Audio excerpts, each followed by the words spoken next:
Hello guys, अगर मेरे channel को सब्सक्राइब नहीं किए हैं सब्सक्राइब कर लें और बेल आइकन के बटन को क्लिक करके ऑल सेलेक्ट कर दीजिए, जिससे नए वीडियो का नोटिफिकेशन आप तक पहुंच सके।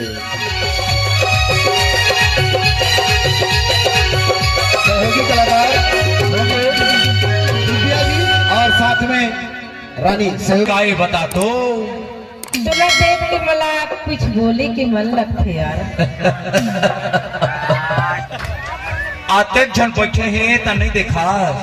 नहीं नहीं, तुला तोर से मला मतलब है ना। ले नता बोल ले। गुस्सावे तो नहीं? नहीं नहीं नहीं गुस्सावा, बिल्कुल नहीं। मजा मार लेती